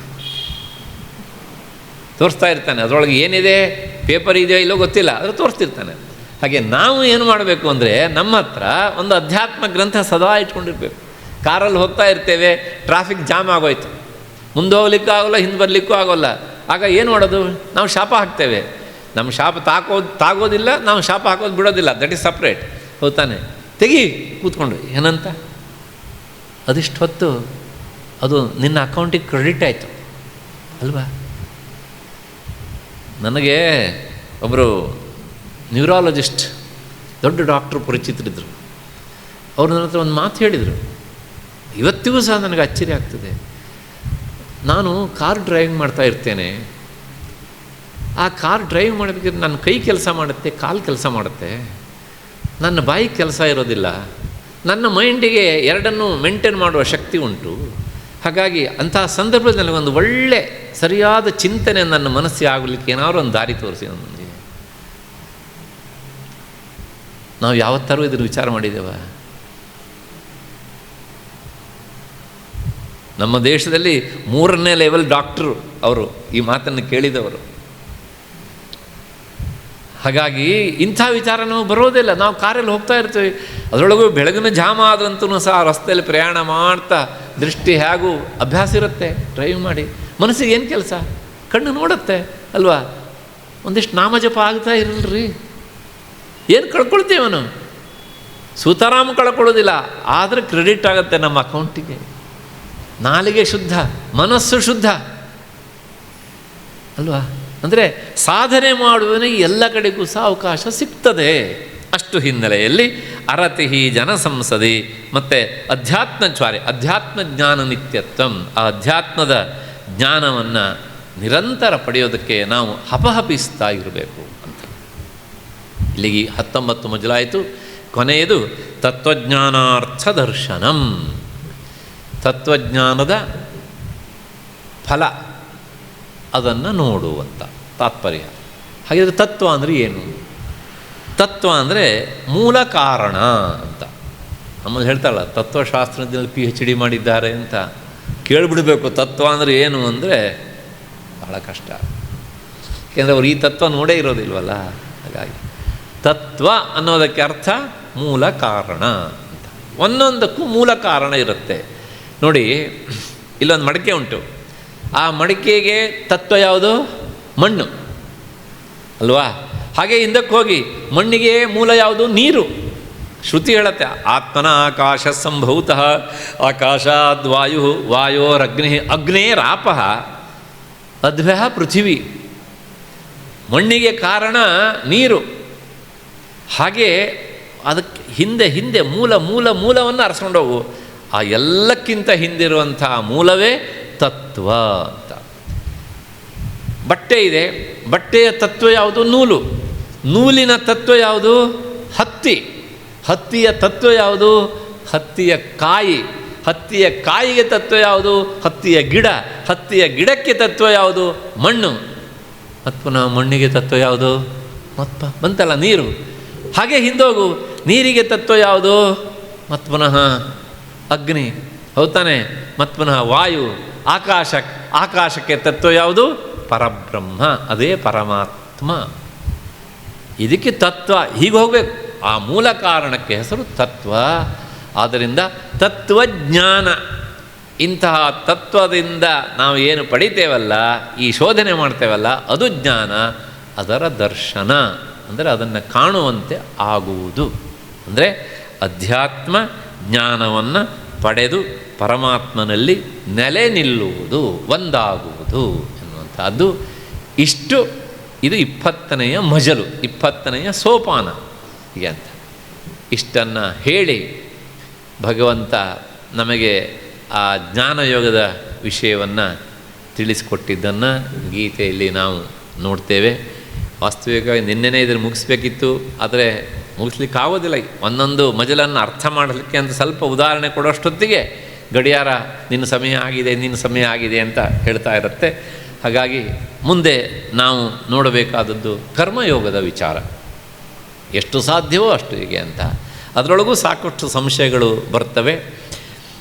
2ನೇ ಅಧ್ಯಾಯದಲ್ಲಿ ಪರಮಾತ್ಮ ಅಶೋಚಾನ್ ಅನ್ವಶೋಚಸ್ತಂ ಪ್ರಜ್ಞಾವಾದಾಂಶ್ಚ ಭಾಷಸೆ ಅಂಥೇಳಿ ಆ ತತ್ವ ವಿಚಾರವನ್ನು ಹೇಳ್ತಾನೆ. ಸುಮಾರು 21 ಶ್ಲೋಕದಲ್ಲಿ ಕೇವಲ ಆತ್ಮವಿಚಾರವನ್ನೇ ಹೇಳ್ತಾನೆ. ನಿನ್ನೆ ದಿವಸ ನಾವು ಅಷ್ಟು ನೋಡಿದ್ದೇವೆ. ಕೊನೆಗೆ ಆತ್ಮವಿಚಾರವನ್ನು ಹೇಳ್ತಾನೆ. ಮತ್ತೆ ಪುನಃ ಅದಾದ ಮೇಲೆ ಕರ್ಮದ ವಿಚಾರವನ್ನು ಹೇಳ್ತಾನೆ. ಏನು ಅಂದರೆ, ಏಷಾತೆ ಅಭೀತಾ ಸಾಂಖ್ಯೇ ಬುದ್ಧಿ ಯೋಗೇತು ಇಮಾಂ ಶೃಣು. ಯೋಗ ಅಂದರೆ ಕರ್ಮಯೋಗ ಅಂತ ಅರ್ಥ. ಆ ಕರ್ಮಯೋಗದಲ್ಲಿ ಹೇಳ್ತೇನೆ ಅಂತೆಲ್ಲ ಹೇಳಿ ಅದರ ವಿಚಾರವನ್ನು ನಮಗೆ ತಿಳಿಸ್ತಾ ಬರ್ತಾನೆ. ಕೊನೆಗೆ ಮತ್ತೆ ಆ ಅಧ್ಯಾಯದ ಕೊನೆಯಲ್ಲಿ ಒಂದು ಮಾತು ಹೇಳ್ತಾನೆ. ಜ್ಞಾನಯೋಗದಲ್ಲಿ ನಿಂತವನ ಸ್ಥಿತಿ ಹೇಗಿರುತ್ತೆ ಅಂದರೆ, ಆಪೂರ್ಯಮಾಣ ಮಚಲ ಪ್ರತಿಷ್ಠಂ ಸಮುದ್ರಮಾಪ ಪ್ರವಿಶಂತಿ ಯದ್ವತ್ ತದ್ವತ್ ಕಾಮಾಯಂ ಪ್ರವಿಶಂತಿ ಸರ್ವೇ ಸ ಶಾಂತಿ ಮಾಪ್ನೋತಿ ನ ಕಾಮಕಾಮಿ. ಒಂದು ದೃಷ್ಟಾಂತ ಕೊಟ್ಟು ಹೇಳ್ತಾನೆ ಭಗವಂತ. ಸಮುದ್ರದ ದಡಗಳ ಹತ್ತಿರ ಸಮುದ್ರದ ಅಲೆಗಳ ಭೋರ್ಗರೆತ ಇರ್ತದೆ, ಏರಿಳಿತ ಸದಾ ಆಗ್ತಾ ಇರ್ತದೆ. ಆದರೆ ಸಮುದ್ರದ ಮಧ್ಯದಲ್ಲಿ ಪ್ರಶಾಂತವಾಗಿರುತ್ತೆ. ಹಾಗೆ ಜ್ಞಾನಿ ಆದವನು ಹೇಗಿರ್ತಾನೆ ಅಂದರೆ, ಲೋಕದ ಹೊರ ಜಗತ್ತಿಗೆ, ಹೊರ ಜನರಿಗೆ ಅವನು ಜ್ಞಾನಿ ಅಂತ ಕಾಣಿಸಿಕೊಳ್ಳೋದೇ ಇಲ್ಲ. ಕೆಲವು ಸಲ ನಮ್ಮ ಹಾಗೆ ಅವನು ನಗ್ತಾನೆ, ಕೆಲವು ಸಲ ಅವನು ಸಹ ಕೂರ್ತಾನೆ, ಕೆಲವು ಸಲ ಅವನು ಸಹ ತಿಂತಾನೆ. ಆದರೆ ಇದು ಯಾವುದೂ ಸಹ ಅವನ ನಿಜವಾದ ಲಕ್ಷಣಗಳಲ್ಲ. ಅವನು ಹೇಗಿರ್ತಾನೆ ಕೇಳಿದರೆ, ಆ ಸಮುದ್ರ ಹಾಗೆ ಗಂಭೀರವಾಗಿರುತ್ತಲ್ಲ, ಮಧ್ಯದಲ್ಲಿ ಶಾಂತವಾಗಿರುತ್ತೆ, ಗಂಭೀರವಾಗಿರುತ್ತೆ. ಇದಕ್ಕೋಸ್ಕರ ಒಂದು ಶಬ್ದ ಉಂಟು, ಪ್ರಸನ್ನ ಗಂಭೀರ ಅಂತ. ಹಾಗೆ ಜ್ಞಾನಿ ಆದವನು ಇರ್ತಾನೆ. ಅಂತ ಹೇಳಿ ಆ ಜ್ಞಾನಿಯನ್ನು ಭಗವಂತ ಸ್ತುತಿಸ್ತಾನೆ. ಇದನ್ನು ಕೇಳಿ ಆದಮೇಲೆ ಅರ್ಜುನನ ಮನಸ್ಸಿನಲ್ಲಿ ಒಂದು ಭಾವನೆ ಬರುತ್ತೆ. ಏನು ಅಂದರೆ ಕರ್ಮಕ್ಕಿಂತಲೂ ಸಹ ಜ್ಞಾನವೇ ಶ್ರೇಷ್ಠ ಅಂತ ನಿಶ್ಚಯ ಆಯಿತು. No doubt at all. ಇಷ್ಟು ಹೇಳಿ ಆದಮೇಲೆ ಮುಂದೆ ಹೇಳ್ತಾನೆ, ಕರ್ಮಣ್ಯೇವ ಅಧಿಕಾರಸ್ಥೆ, ನಿನಗೆ ಕರ್ಮದಲ್ಲಿ ಅಧಿಕಾರ, ಜ್ಞಾನದಲ್ಲಿ ಅಧಿಕಾರ ಇಲ್ಲ ಅಂತ ನೇರ ಹೇಳಲಿಲ್ಲ, ಇನ್ನೂ ಬಂದಿಲ್ಲ ಅಂತ ಅರ್ಥದೊಳಗೆ ಹೀಗೆ ಅಂತ. ಇದನ್ನು ಕೇಳಿದಾಗ ಅರ್ಜುನನಿಗೆ ಸಂಶಯ ಶುರುವಾಯಿತು. ನಾನು ಹೇಳಿ ಕೇಳಿ ಕೃಷ್ಣನ ಭಾವ, ಸಾಲದ್ದಕ್ಕೆ ಗೆಳೆಯ, ನನ್ನ ಗೆಳೆತನವನ್ನು ಕೃಷ್ಣನೇ ಆಯ್ಕೆ ಮಾಡಿಕೊಂಡಿದ್ದಾನೆ. ಇಷ್ಟೆಲ್ಲ ಆದಮೇಲೆ ಒಂದು ಅತ್ಯಂತ ಉತ್ಕೃಷ್ಟವಾದ ವಿಷಯ, ಇನ್ನೊಂದು ಅಷ್ಟು ಅಲ್ಲದ ವಿಷಯ, ಎರಡನ್ನು ಹೇಳಿ ಆ ಉತ್ಕೃಷ್ಟವಾದದ್ದನ್ನೇ ನೀನು ಆಯ್ಕೆ ಮಾಡ್ಕೊಂತ ಹೇಳಬೇಕಿತ್ತಲ್ವ. ಅದನ್ನು ಬಿಟ್ಟು ಕರ್ಮಯೋಗದಲ್ಲಿ ನೀನು ಹೆಜ್ಜೆ ಹಾಕು ಅಂತ ಹೇಳ್ತಿದ್ದಾನಲ್ಲ, ಎಲ್ಲೋ ಕೃಷ್ಣ ನನ್ನ ದಾರಿ ತಪ್ಪಿಸ್ತಾ ಇದ್ದಾನ. ಅಲ್ಲೇ ಉಂಟು ಅಲ್ಲಿ, ವ್ಯಾಮಿಶ್ರೇಣೇವ ವಾಕ್ಯೇನ ಬುದ್ಧಿಂ ಮೋಹಯಸೀವ ಮೇ, ಅಂದರೆ ನೀನು ಮಿಶ್ರ ಮಾಡಿ ಹೇಳಿ ನನ್ನ ತಲೆ ಕೆಡ್ತಾ ಇದ್ದೀಯೇ ಅನ್ನೋ ಅರ್ಥದಲ್ಲಿ ಅರ್ಜುನ ಮಾತನಾಡ್ತಾನೆ. ಮತ್ತಷ್ಟೇ ಎಲ್ಲ ಹೇಳ್ತಾನೆ, ಜಾಯಸೀ ಚೇತ್ ಕರ್ಮಣಸ್ತೆ ಮತಾ ಬುದ್ಧಿರ್ಜನಾರ್ದನ ತತ್ಕಿಂ ಕರ್ಮಣಿ ಘೋರೇ ಮಾಂ ನಿಯೋಜಯಸಿ ಕೇಶವ.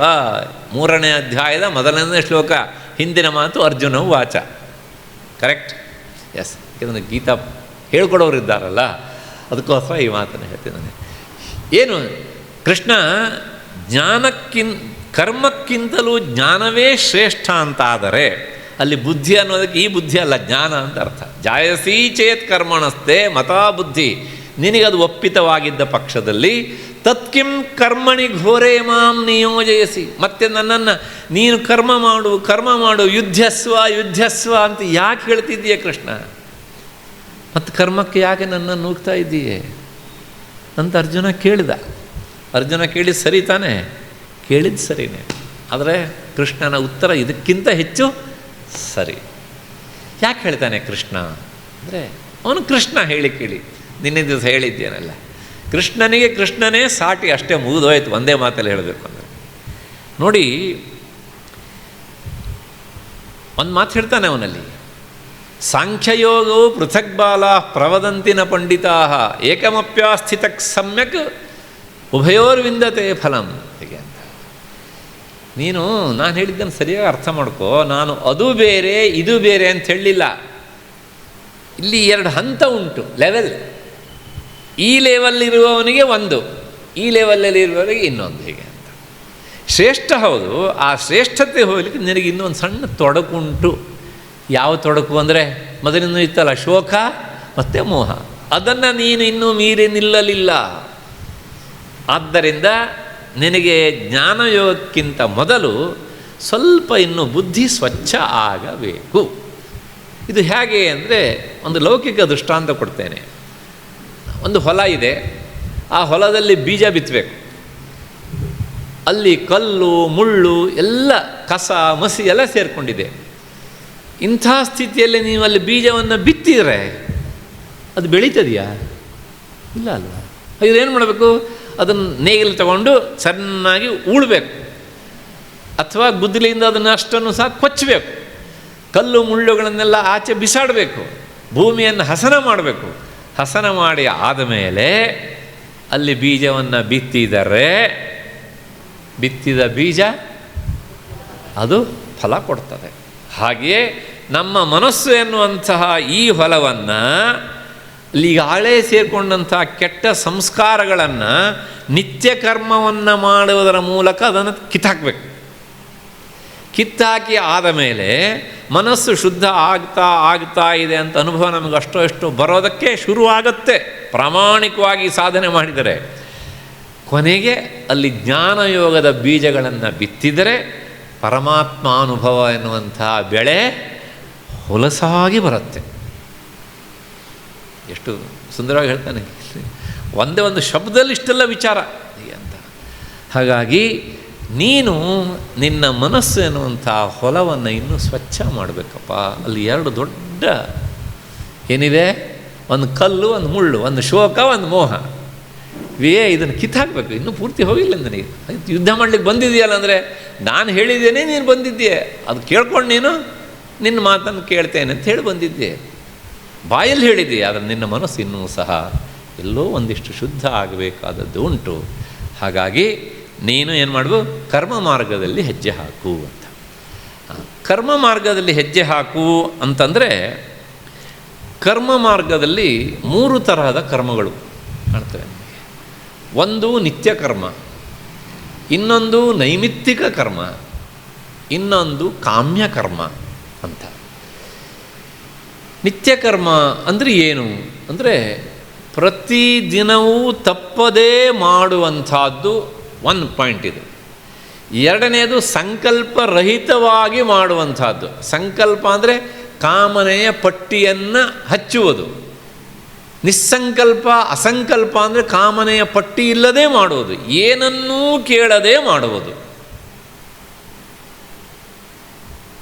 ನಾವು ದೇವಸ್ಥಾನಕ್ಕೆ ಬರುವಾಗ, ಇಲ್ಲಲ್ಲ ಬೇರೆ ದೇವಸ್ಥಾನದಲ್ಲಿ, ಇಲ್ಲಿ ಬರೋರು ಹಾಗೆ ಮಾಡೋದಿಲ್ಲ ಗೊತ್ತು, ಯಾಕೆಂದ್ರೆ ಒಳ್ಳೆಯವರಿದ್ದೀರಿ. ಮನೆಯಿಂದ ಹೊರಡಬೇಕಿದ್ರೆ ನನ್ನ ಮನಸ್ಸಲ್ಲಿ ಪಟ್ಟಿ ಮಾಡ್ತೇವೆ, ಇವತ್ತು ಏನೇನು ದೇವ್ರ ಹತ್ರ ಕೇಳಬೇಕು ಅಂತ. ಹೌದು ತಾನೆ? ಇಷ್ಟೆಲ್ಲ ಕೇಳಿದ್ದಕ್ಕೆ ಮಾಡೋದೇನು ಕೇಳಿದರೆ, ಒಂದು ಅಷ್ಟೋತ್ತರ ಶತನಾಮ ಪೂಜಾಂಚ ಕರಿಷ್ಯೇ, ಮುಗಿದು ಹೋಯ್ತು. ಮಾಡೋದು ಅಷ್ಟೋತ್ತರ ಶತನಾಮ ಪೂಜೆ, ಕೇಳೋದು 1000. ಆ ದೇವರಾದರೂ ಅದು ಹ್ಯಾಂಗೆ ಕೇಳ್ತಾನೋ ಅಂತ ಅನಿಸುತ್ತೆ ನನಗೆ ಎಷ್ಟೊಂದು ಸಲ. ಪಟ್ಟಿ ರೆಡಿಯಾಗಿರುತ್ತೆ ಜೇಬಲ್ಲಿ ಕೆಲವು ಜನರಿಗೆ. ಇದು ಹೀಗೆ ಆದರೆ ಅದು ನಿತ್ಯಕರ್ಮದ ಪಟ್ಟಿಗೆ ಬರುವುದಿಲ್ಲ. ಇದು ನಿತ್ಯಕರ್ಮ ಅಲ್ಲ. ನಿತ್ಯಕರ್ಮ ನಿತ್ಯವೂ ಮಾಡಬೇಕು, ಏನನ್ನೂ ಕೇಳಬಾರದು. ಇದನ್ನು ಹೇಳಿದ ತಕ್ಷಣ ನಿಮ್ಮ ತಲೆಯಲ್ಲಿ ಇರುವೆ ಓಡಾಡುತ್ತೆ. ಏನನ್ನೂ ಕೇಳದೆ ಕರ್ಮ ಮಾಡೋದಾದ್ರೆ ಯಾಕೆ ಮಾಡಬೇಕು, ಬಿಟ್ಟೇ ಬಿಡೋಣ ಅಂತ ಯೋಚನೆ ಬರುತ್ತೆ ಇಲ್ವಾ? ಬರುತ್ತೆ, ಇಲ್ಲ ಅಂತ ಹೇಳಬೇಡಿ, ಬಂದೇ ಬರುತ್ತೆ. ಹೌದು, ಆ ಯೋಚನೆ ಬರುವುದು ಸರಿ, ಅದಕ್ಕೆ ಬೇರೆ ವ್ಯವಸ್ಥೆ ಉಂಟು. ಏನನ್ನೂ ಕೇಳದೆ ಕರ್ಮ ಮಾಡುವುದರಿಂದ, ಪ್ರತಿದಿನವೂ ಮಾಡೋದ್ರಿಂದ ನಾವು ಕೇಳದೇ ಇರುವ ಒಂದು ದೊಡ್ಡ ಲಾಭ ಉಂಟು. ಅದೇ ಈ ಮನಸ್ಸಿನ ಶುದ್ಧತೆ. ಮನಸ್ಸು ಶುದ್ಧ ಆಗುವುದುಂಟಲ್ಲ, ಅದು ಅತ್ಯಂತ ದೊಡ್ಡ ಫಲ, ದೊಡ್ಡ ಪ್ರಯೋಜನ. ಅಧ್ಯಾತ್ಮದ ದಾರಿಯಲ್ಲಿ ಹೋಗುವವನಿಗಂತೂ ಪ್ರತಿ ಕ್ಷಣಕ್ಕೂ ಶುದ್ಧವಾದ ಮನಸ್ಸು ಬೇಕು, ಅಶುದ್ಧವಾದ ಮನಸ್ಸಲ್ಲ. ಹಾಗೆ ಶುದ್ಧವಾದ ಮನಸ್ಸಿನಲ್ಲಿ ಆ ಪರತತ್ವದ ರಿಫ್ಲೆಕ್ಷನ್ ಆಗ್ತದೆ. ಹೇಳಿದ್ರೆ ಅರ್ಥ ಆಗೋದಿಲ್ಲ, ಒಂದು ಉದಾಹರಣೆ ಕೊಡ್ತೇನೆ ನೋಡಿ. ಮಠ ಮಧ್ಯಾಹ್ನ 12 ಗಂಟೆ ಸೂರ್ಯನ ಪ್ರತಿಬಿಂಬ ಅಂದರೆ ಆಕಾಶದಲ್ಲಿ ಬಿಂಬ ಇದೆ, ಬಿಂಬನೇ ಅಂತ ಅಂದ್ಕೊಳ್ಳಿ.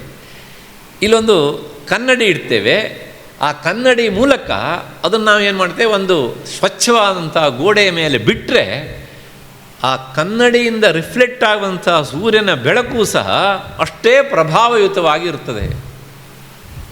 ಯಾಕೆ? ಒಂದು ಗೋಡೆಯ ಸ್ವಚ್ಛತೆ ಅದಕ್ಕೆ ಮೂಲವಾದಂಥ ಕಾರಣ. ಅಥವಾ ಹೀಗೂ ಹೇಳ್ಬೋದು, ನಮ್ಮ ಮನಸ್ಸು ಶುದ್ಧವಾಗಿದ್ದರೆ ಅದು ಶುದ್ಧವಾದ ವಸ್ತುವನ್ನು ಹಿಡಿತದೆ. ಕನ್ನಡಿ ಶುದ್ಧವಾಗಿದ್ದರೆ ಭಗವಂತನ ಆ ಸೂರ್ಯನ ಪ್ರತಿಬಿಂಬವನ್ನು ಯಥಾವತ್ತಾಗಿ ಹಿಡಿತದೆ.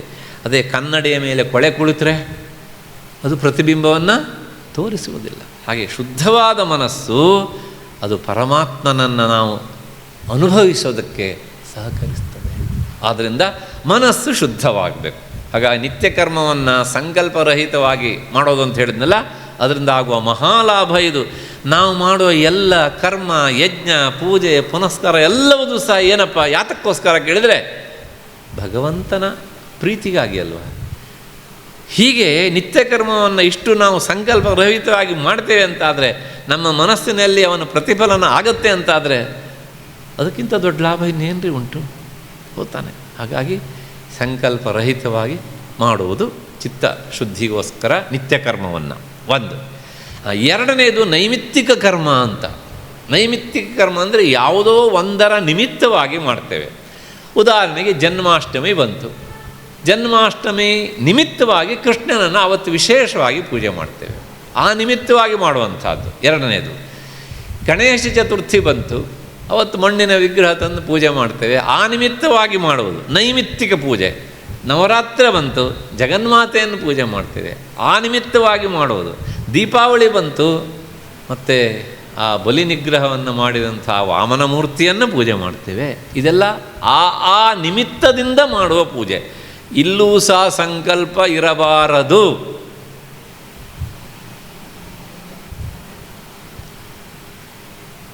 ಇಂತಹ ನಿತ್ಯ ಕರ್ಮ ಮತ್ತು ನೈಮಿತ್ತಿಕ ಕರ್ಮ ಎರಡೂ ಸಹ ನಮ್ಮ ಚಿತ್ತದ ಶುದ್ಧಿಗೆ ಕಾರಣವಾಗ್ತವೆ.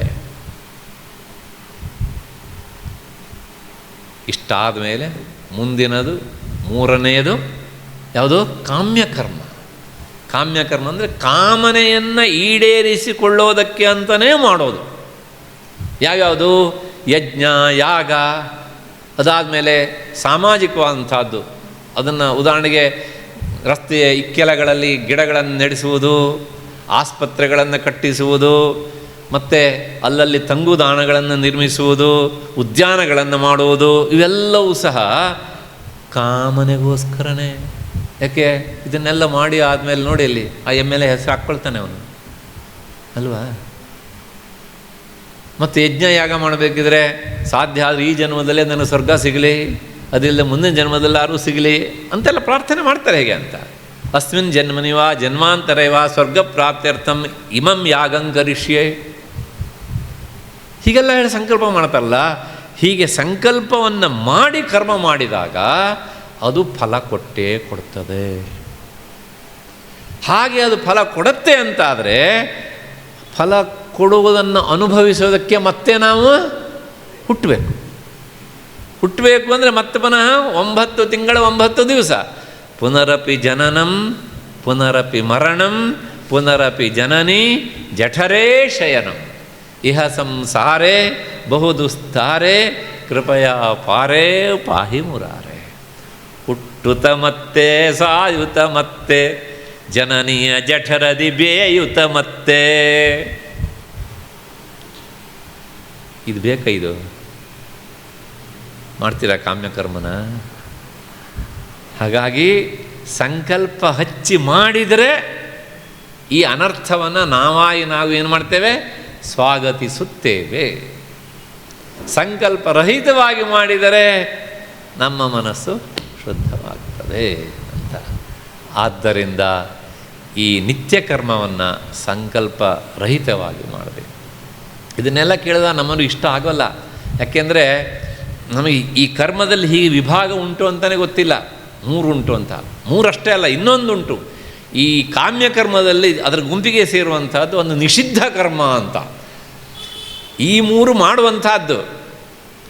ಕಾಮ್ಯಕರ್ಮವನ್ನು ಮಾಡಿದವನು ಸ್ವರ್ಗ ಕಾಮನೆಯಿಂದ ಮಾಡಿದರೆ ಅವನು ಸ್ವರ್ಗಕ್ಕೆ ಹೋಗ್ತಾನೆ. ಆಮೇಲೆ ಮತ್ತವನು ಹುಟ್ಟಬೇಕು. ನಾನು ಹೇಳ್ತೀನಲ್ಲ, ಪುಣ್ಯ ಮಾಡಿದವನು ಹುಟ್ಟುತ್ತಾನೆ, ಪಾಪ ಮಾಡಿದವನು ಹುಟ್ಟುತ್ತಾನೆ. ಇಬ್ಬರಿಗೂ ಗರ್ಭಕ್ಲೇಶ ಎನ್ನುವ ದುಃಖ, ಈ ಕಷ್ಟ ಸಮಾನ. ಅದು ಬೇಡ ಅಂತಾದರೆ ಅವನು ಸಂಕಲ್ಪರಹಿತವಾಗಿ ಮಾಡಬೇಕು. ಕಾಮ್ಯಕರ್ಮವನ್ನೂ ಸಹ ಕಾಮನೆ ಇಲ್ಲದೆ ಮಾಡಿದರೆ ಅದು ನಿತ್ಯಕರ್ಮದ ಗುಂಪಿಗೆ ಸೇರಿಬಿಡುತ್ತದೆ. ಹಾಗಾಗಿ ಆಯ್ಕೆ ಮಾಡಿಕೊಳ್ಳೋದು ಅವರವರ ಸಂಸ್ಕಾರಕ್ಕೆ ಬಿಟ್ಟಿತ್ತು. ಇಷ್ಟಾದಮೇಲೆ ಇದ್ರ ಜೊತೆ ಇನ್ನೊಂದುಂಟು, ನಿಷಿದ್ಧ ಕರ್ಮ ಅಂತ. ಮಾಡಬಾರದ್ದನ್ನು ನಾವು ಮಾಡ್ತಾ ಇರ್ತೇವೆ. ಇಷ್ಟು ಸತ್ಕರ್ಮವನ್ನು ಮಾಡೋದಕ್ಕಿಂತ ನಿಷಿದ್ಧ ಕರ್ಮ ಮಾಡೋದೇ ಹೆಚ್ಚು ಅಲ್ವಾ? ಆ ನಿಷಿದ್ಧ ಕರ್ಮದಿಂದಾಗಿ ಪಾಪ ಬರ್ತದೆ. ಪಾಪ ಅಂದ್ರೇನು? ದೇಹಕ್ಕೆ ಪಾಪ ಅಂಟುವುದಿಲ್ಲ, ಅಂಟುವುದು ಯಾವುದಕ್ಕೆ? ಮನಸ್ಸಿಗೆ. ಮತ್ತು ಪುನಃ ಏನಾಯಿತು? ಮನಸ್ಸು ಕೊಳೆ ಆಯಿತು ಅಲ್ವಾ? ಕೊಳೆ ಆದಮೇಲೆ ಮತ್ತೆ ಪುನಃ ಅದನ್ನು ಯಾರು ತೊಳಿಬೇಕು? ದೇಹದ ಕೊಳೆಯನ್ನು ನಿರ್ಮಾ, ಸರ್ಫು ಏನೇನೋ ಹಾಕಿ ತೊಳೆದು ಬಿಡ್ತೇವೆ ನಾವು. ಈ ಕೊಳೆ ತೊಳೆಯೋದು ಹೇಗ್ರಿ? ಯಾವ ಸೋಪ್ ಹಚ್ಚಬೇಕು? ಸೀಗೆ ಪುಡಿ, ಅಟ್ಲಕಾಯಿ ಪುಡಿ ಯಾವುದು ಹಾಕಿದರೂ ಸಹ ಅದನ್ನು ತೊಳೆಯೋದಕ್ಕಾಗೋದಿಲ್ಲ. ಅದಕ್ಕಿರೋದು ಮತ್ತೆ ಪುನಃ ಏನು ಕೇಳಿದರೆ ಭಗವತ್ ಪ್ರೀತಿಗಾಗಿ ಮಾಡುವ ಕರ್ಮ. ಈಗ ನಿಮಗೆ ಈ ನಿಷಿದ್ಧ ಕರ್ಮಗಳನ್ನು ಮಾಡಿದಾಗ ಪಾಪ ಬರ್ತದೆ ಅಂತ ನಾನು ಹೇಳಿದೆ. ಹಾಗಿದ್ರೆ ಒಂದು ಸಲ ನಾನು ನಿಷಿದ್ಧ ಕರ್ಮ ಮಾಡಿದೆ, ಯಾವುದೋ ನದಿಗೆ ಹೋಗಿ ಸ್ನಾನ ಮಾಡಿ ಬಂದರೆ ಪರಿಹಾರ ಆಗತ್ತಾ ಅಂದರೆ ಪಾಪ ಪರಿಹಾರ ಆಗುತ್ತೆ. ಆದರೆ ನಿಷಿದ್ಧ ಕರ್ಮದಿಂದ ಕೊಳೆ ಅಂಟಿರ್ತಾರೆ, ದಟ್ ಇಸ್ ಕಾಲ್ಡ್ ಅಜ್ಞಾನ, ಅದು ಹೋಗೋದಿಲ್ಲ. ಮತ್ತು ಅದಕ್ಕೋಸ್ಕರ ಶಾಸ್ತ್ರ ಹೇಳುತ್ತೆ, ಅಕುರ್ವನ್ನಪಿ ವಿದ್ಯುಕ್ತಂ ನಿಷಿದ್ಧಂ ಪರಿವರ್ಜಯೇತ್. ನಿನಗೆ ವಿಹಿತವಾದ ಕರ್ಮ ಮಾಡಲಿಕ್ಕೆ ಆಗದೇ ಇದ್ದರೂ ಚಿಂತೆ ಇಲ್ಲ.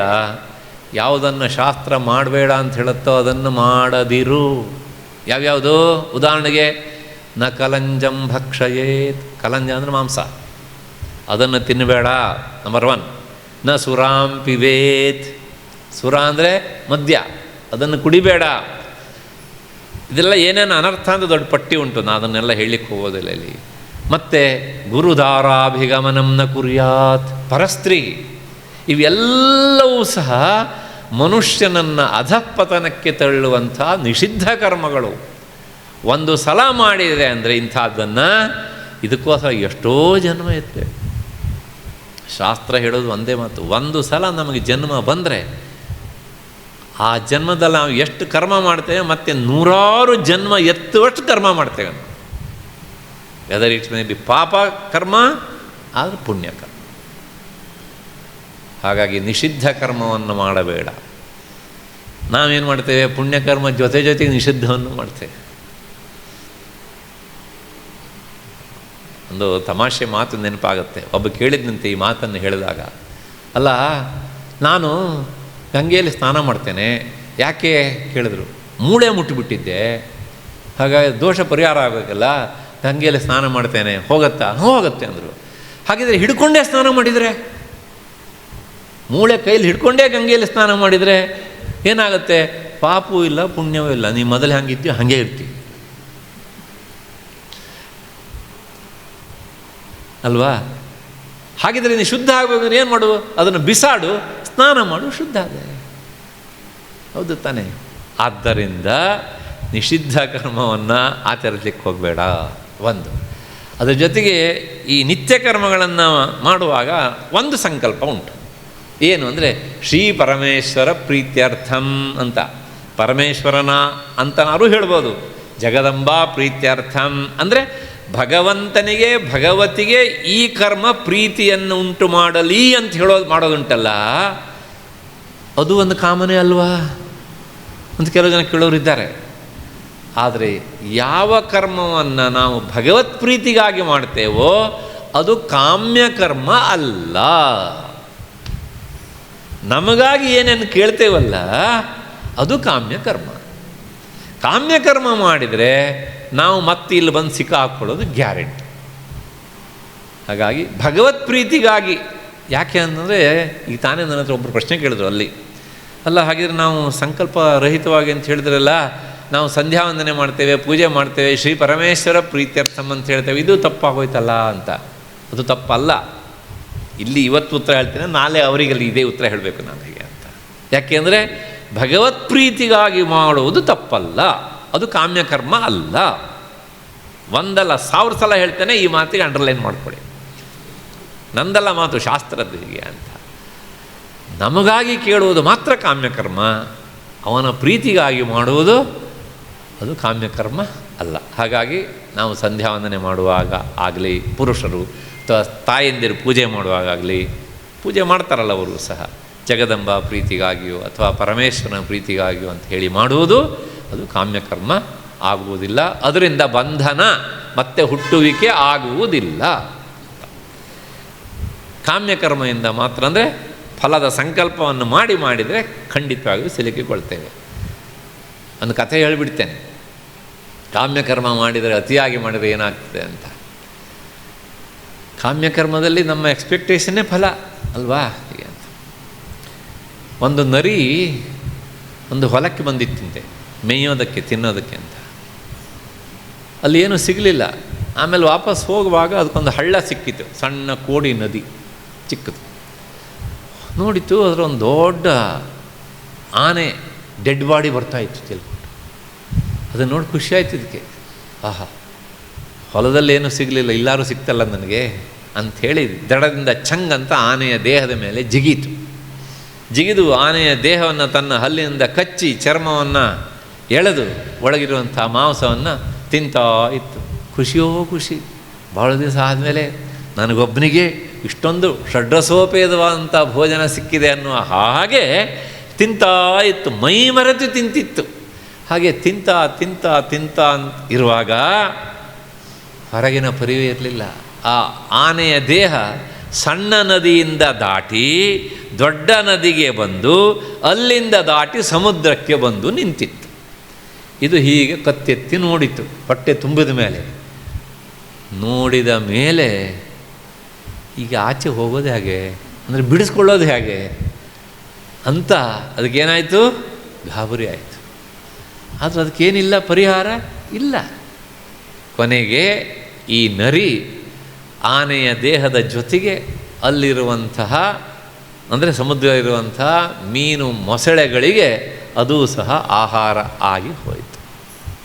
ಇದು ಕಾಮ್ಯಕರ್ಮ ಮಾಡುವುದರಿಂದ ಆಗುವಂತಹ ಫಲ. ಈ ಆನೆಯೇ ಕಾಮ್ಯಕರ್ಮ, ಅದನ್ನು ಮಾಡುವ ನಾವುಗಳೇ ನರಿಗಳು.